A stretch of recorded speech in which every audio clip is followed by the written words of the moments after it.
નમસ્કાર. આપણે પાછલા વિડીયોમાં કુંડલિની વિશે જાણ્યો હતો. હવે આપણે એમાં આગળ એના રહસ્યો વિશે જાણીશું. આત્મકલ્યાણ માટે ગાયત્રી પાર્વતીની દિવ્યતાનો આશરો તો લેવો જ પડે છે. ગાયત્રીની 3 વિભૂતિ છે: પ્રજ્ઞા, શ્રદ્ધા અને નિષ્ઠા. પાર્વતીના 2 પુત્રો છે: બુદ્ધિના દેવતા ગણેશ અને ષટચક્રોના અધિષ્ઠાતા ષડાનન કાર્તિકેય. ત્રીજો નંદી છે, જે વૃષભ હોવા છતાંય એ કુટુંબનો સભ્ય બની ગયેલો છે. શિવનો પ્રખ્યાત પુરુષાર્થ ગંગા અવતરણ છે. તેમણે ભગીરથને આગળ કરીને સ્વર્ગલોકથી પૃથ્વી પર ગંગાનું અવતરણ કરાવ્યું હતું. જો શિવજીનો સહકાર ના હોત તો કદાચ ગંગા પાતાળમાં જ રહી હોત અને તેમને સ્થિર રાખવાનું શ્રેય શિવજીને ફાળે જાય છે. તો ગાયત્રી અને પાર્વતીની સમાનતા શાસ્ત્રકારોએ અનેક સ્થળે જણાવી છે. બંને સૌમ્ય છે. બંનેની તપ અને યોગની પ્રવૃત્તિ છે. એકનું વાહન હંસ છે તો બીજાનું નંદી છે. બંનેની ઉચ્ચ અને આદર્શ પ્રકૃતિ છે.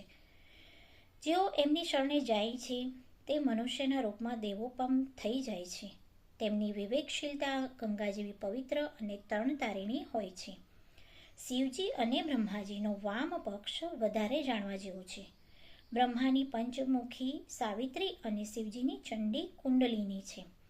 સાવિત્રીથી પંચકોશ જાગૃત થાય છે. દરેક કોષમાં અનેક વિભૂતિઓ રહેલી હોય છે. પ્રજ્ઞા, સંપત્તિ, પ્રતિભા, પ્રવીણતા ઉપરાંત 5મી શક્તિ રણનીતિ અને શસ્ત્ર સંસાધન છે. તેને આધારે એવા દિવ્ય અસ્ત્રો તૈયાર થાય છે, જેવા રામાયણ અને મહાભારતના સમયમાં ઉપયોગમાં લેવામાં આવ્યા હતા. અગ્નેયાસ્ત્ર, વરુણાસ્ત્ર, કૃત્યા, ગતિચક્ર જેવા દિવ્ય બાણો તે વખતે વપરાયા હતા. ભરતે પોતાના બાણ પર હનુમાનજીને બેસાડીને લંકા મોકલ્યા હતા, જેથી લક્ષ્મણને સજીવન કરવા માટે સંજીવની સમયસર પહોંચી શકે. અર્જુને પાતાળ ફોડીને ભીષ્મની તરસ छिपाવવા માટે જળધારા પ્રગટ કરી હતી. રામે ગોળાકારે ઉગેલા 7 તાળ વૃક્ષોને એક જ બાણથી વીંધ્યા હતા. એકલવ્ય કૂતરાના હોઠ બાણના પ્રહારથી બંધ કરી દીધા હતા. રામનું બાણ જયંતનો પીછો કરવા લાગ્યું હતું અને અંબરીશને ત્રાસ આપવાને પરિણામે વિષ્ણુનું ચક્ર દુર્વાસાની પાછળ પડ્યું હતું. ભસ્માસુર, મરીચ, કુંભકર્ણ, રાવણ, મેઘનાદ વગેરેએ જે વરદાનો મેળવ્યા હતા તે શિવજીએ આપ્યા હતા, પરંતુ તેમાં વિજ્ઞાન સાવિત્રીનું હતું. વિશ્વામિત્રે આ જ પક્ષ રામ અને લક્ષ્મણને તે સમયે શીખવ્યો હતો, જ્યારે તેમને શિવજીનું ધનુષ્ય તોડવાનું હતું અને રાવણના મહામાયા 20 અસુરોની સાથે રાવણ વગેરેનો સામનો કરવાનો હતો. તે દિવસોમાં સુરસા, તાડકા, સુપર્ણખા, ત્રિજટા વગેરે આ વિદ્યામાં પ્રવીણ પારંગત હતી. ખર, દૂષણ વગેરે દૈત્યોએ ખૂબ જ ત્રાસ ફેલાવેલો હતો અને આવા સ્તરના પ્રપંચ કરનારાઓનો સામનો કરવો મુશ્કેલ હતો. તો આવા મુશ્કેલ કામ માટે દિવ્ય શક્તિનો સહારો લેવો જરૂરી હતો. વિશ્વામિત્ર ગાયત્રીના દ્રષ્ટા અને સાવિત્રીના પ્રયોગ કરનારા હતા. તેઓ ગાયત્રીનો આશ્રય લઈને રાજશ્રી બ્રહ્મર્ષિ થયા હતા અને સાવિત્રીના સહકારથી બ્રહ્માજીની સામે નવી સૃષ્ટિ રચવા તૈયાર થયા હતા. તેમના શિષ્ય હરિશ્ચંદ્રની જેમ જાણીતા થયા. પરશુરામની જેમ સહસ્ત્રબાહુની ભુજાઓ છેદવા શક્તિમાન થયા હતા. રઘુવંશીઓના ગુરુ તો વશિષ્ઠ હતા, પરંતુ અનેક આડા અવસરે વિશ્વામિત્ર મદદ કરવા આવતા હતા.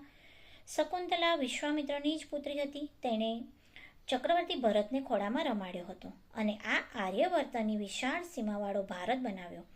વિશ્વામિત્રનું ઋષિત્વ ગાયત્રીનું અનુદાન હતું અને તેમનો પ્રચંડ પુરુષાર્થ સાવિત્રીના વરદાનને લીધે સફળ થયો હતો. એની શક્તિને આધારે તેમણે રાજા હરિશ્ચંદ્રની પરીક્ષા લઈને તેના કુટુંબને સજીવ કરીને ફરીથી રાજપાટ પાછું અપાવ્યું હતું. સાવિત્રીના પોતાના રહસ્ય છે, એનો ઉલ્લેખ વિશ્વામિત્ર કલ્પ ગ્રંથમાં સંકેત શૈલીમાં કરવામાં આવ્યો છે. ગાયત્રી વિજ્ઞાનની આસપાસ ભૌતિક સિદ્ધિઓ વીંટળાયેલી હોય છે. એવું લાગે છે જે દિવસોમાં આધ્યાત્મ વિજ્ઞાનના ક્ષેત્રમાં સાવિત્રી વિદ્યાના જાણકારો હતા, એ દિવસોમાં અહીં શૃંગી ઋષિ જેવા પ્રયોક્તા પણ હતા, જેને પરિણામે રાજા દશરથ 4 ભગવાનોના જન્મદાતા બન્યા અને શાપને પરિણામે મરેલા તક્ષક જીવતો થયો હતો અને નિશ્ચિત સમય મર્યાદામાં પરીક્ષિતના પ્રાણ લીધા હતા. આ સાવિત્રીનો વિલોમ છે.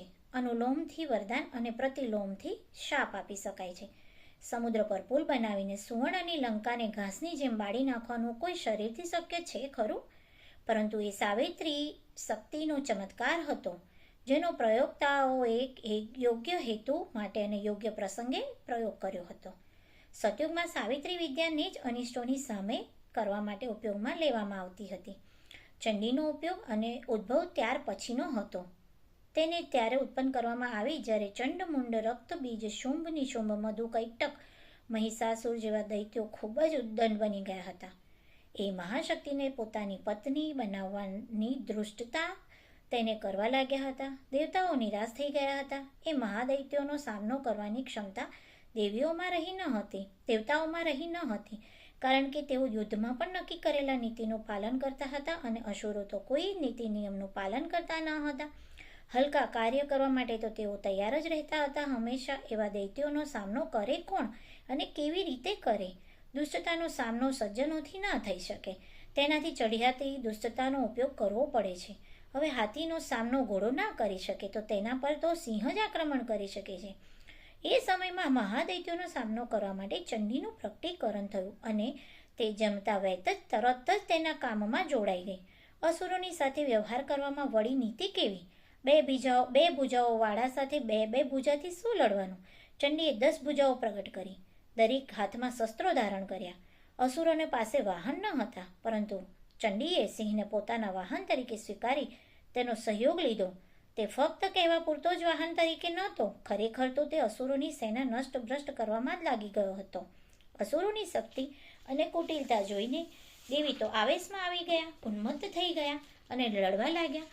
લોહી પીવા માટે તે ખપ્પર ભરવા લાગી અને જીભ હોઠની મર્યાદાથી આગળ નીકળીને જાણે બધા અસુરોનો નાશ કરવા તૈયાર થઈ ગઈ એ રીતે લલપવા લાગી. આ દુર્ગા ચરિત છે, જે માર્કંડેય પુરાણ અને દેવી ભાગવતમાં વિસ્તારથી લખવામાં આવ્યું છે. એને ઐતિહાસિક બનાવ માનવાની જરૂર નથી, નહીંતર તે ઇતિહાસની ઘટના બનીને રહી જશે. એમ થવું તો અર્થનો અનર્થ સમજવામાં આવશે. ખરેખર ચંડી આધ્યાત્મ વિજ્ઞાનનો એક ભૌતિક પક્ષ છે, જે સામાન્ય રીતે ન ઉકેલાતી ગૂંચવણને ઉકેલવા માટે ઉપયોગમાં લેવામાં આવે છે. રોજે રોજના સંકટો પ્રતિરોધની હિંસાત્મક અને અહિંસાત્મક અનેક પ્રક્રિયાઓ કામમાં લેવાતી રહે છે. ચંડી એનું જ એક રૂપ છે. આત્મશક્તિના રચનાત્મક પ્રયોગ જ વધારે છે. તેની જરૂરત, ઉપયોગિતા અને વખાણ પણ થાય છે. પરંતુ જ્યારે મુશ્કેલી મોટી આવી પડે અને ચટ્ટાનની જેમ ઊભી થાય, ત્યારે તેને કાચા ઘડાની જેમ જમીન પર પછાડવા અને ભૂકો કર્યા સિવાય કોઈ જ ઉપાય રહેતો નથી. ચંડી શક્તિનો ઉપયોગ વિરાટ અને વ્યાપક મુશ્કેલીઓના ઉકેલ માટે જરૂરી માનવામાં આવ્યો છે. તેનું આહ્વાન, ઉત્થાન, પ્રચંડીકરણ કેવી રીતે થઈ શકે? કઈ રીતે ઈચ્છિત હેતુ પૂર્ણ કરવાવાળી પરિસ્થિતિઓ પેદા થાય? આ તો એક રહસ્યની જ વાત છે, જેને વિવેકવાન ઉપયોગ કરનારા જ સમય અને જરૂર પ્રમાણે નક્કી કરી શકે છે. હલકા સ્તરના તાંત્રિક લોભવશ કોઈ પણ અહેસાન બતાવીને તેની પાસેથી ખોટો લાભ મેળવવા માટે ઉપયોગ કરતા હોય છે. વ્યક્તિગત રાગદ્વેષમાં ગુસ્સે થઈને જે પ્રકારે હુમલો કરવામાં આવે છે, એવી જ રીતે અઘોરી પ્રકારના લોકો રાગદ્વેષના ચક્કરમાં પડીને કોઈની વિરુદ્ધ મારણ, અપંગ બનાવી દેવા, ઉચ્ચાટનના ત્રાસદાયક અને મોહન વશીકરણ વડે સ્વેચ્છાથી સહકારના કારણ પેદા કરે છે અને એવા કામોમાં કૃત્ય સ્તરના વામમાર્ગી પ્રયોગોનો ઉપયોગ કરવામાં આવે છે. તેમાં ડાકીની, શાકીની સ્તરે હલકી અને પિશાચ વેતાળ જેવી શક્તિઓનો ઉપયોગ પણ કરવામાં આવે છે. શરૂઆતમાં આક્રમણની જેમ તેનો તાત્કાલિક લાભ દેખાય છે, પણ નૈતિક નિયમોની પ્રતિક્રિયાઓ તો પોતાનું કામ કરે જ છે અને મોડા કે વહેલા ખોટું આક્રમણ કરનાર અને અનૈતિક લાભ લેનાર અથવા આપનાર તે બંને અનર્થનો દૈવી દંડ ભોગવે છે. સાવિત્રી વિદ્યાની અંતર્ગત પણ હુમલો તેવી રીતે જ થાય છે, પરંતુ તે વ્યક્તિગત હેતુ માટે નહીં. એનું સંસાન ત્યારે થાય છે જ્યારે કોઈ મોટા નુકસાનને અટકાવવાની આવશ્યકતા ઊભી થાય. સાવિત્રીને સરસ્વતી પણ કહેવામાં આવે છે. તેને જ્ઞાન વિજ્ઞાનની અભિવૃદ્ધિ માટે, યોગ્ય પ્રવૃત્તિ માટે, નીતિ અને ન્યાયના બચાવ માટે ઉપયોગમાં લેવામાં આવે છે. મહાભારતના વન પર્વમાં દેવી સરસ્વતી અને જિજ્ઞાસુ તાર્ક્ષનો વાર્તાલાપ આવે છે. તેમાં પોતાનો પરિચય અને વરદાન આપવાનો આધાર બતાવતા તે કહે છે, હું શંકાઓને દૂર કરું છું, અગ્નિહોત્રમાં પેદા થઈ છું, યજ્ઞ ઋત્વિજ વિદ્વાન દ્વારા મારી કૃપાને પામે છે. જેઓ સંયમવાળા છે, સદાચારી છે અને દેવી પ્રાયોજનોમાં નિષ્ઠા ધરાવતા હોય, તેમનાથી આ બધું જ થઈ શકે. બ્રહ્મવિદ્યાના અભ્યાસની સાથે સાથે 7 વર્ષ સુધી નિયમિત રૂપથી યજ્ઞ દ્વારા મારી આરાધના કરે તેઓ મને પામી શકે. કાલિદાસ, વરદરાજ વગેરે આવા જ પ્રયોગોને પરિણામે વિદ્યાવાન બની શક્યા હતા. અહીં સરસ્વતીનો, સાવિત્રીનો સર્જન પક્ષ જ સમજવો જોઈએ. તેનાથી સર્વ રીતે કલ્યાણ પણ થાય છે. સાવિત્રીનો વામ પક્ષ તે છે જે હુમલો કરવા માટે કામ આવે છે, પરંતુ તે પ્રકાર ન્યાયના રક્ષણ માટે નક્કી કરેલી મર્યાદામાં થયેલો હોવો જરૂરી છે. રાજદંડ પણ ગુનાના પ્રમાણમાં ઓછો વધતો જ મળે છે. ચંડી તત્વ જરૂરી છે, પરંતુ તેમાં ઔચિત્યની સીમાનું ઉલ્લંઘન પણ થઈ શકે છે. જંગલોમાં લાગતો દાવાનળ અને સમુદ્રમાં ઉભરનારા વડવાનળ જ્યારે પ્રચંડ બને છે ત્યારે નિર્દોષ વન્યજીવો તથા જળજીવોના પ્રાણ લે છે.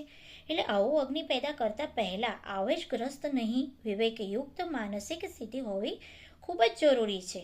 અતિવાદમાં બીજાને નુકસાન થાય તેમ પોતાને નુકસાન થાય એવું પણ બનતું હોય. યુદ્ધના પ્રચંડ અગ્નિમાં બધા ગુનેગારો માર્યા જાય છે એવું નથી, પણ કેટલાક નિર્દોષ પણ તેનો ભોગ બની જતા હોય છે. ચંડીનું આયોજન એવું જ છે. તેનો ઉપયોગ આત્મવિદ્યાના જાણકાર સમજી વિચારીને જ મર્યાદામાં રહીને કરતા હોય છે. આ વાતનું વિશેષ ધ્યાન રાખવું જરૂરી છે. ધન્યવાદ. આજે આટલું જ.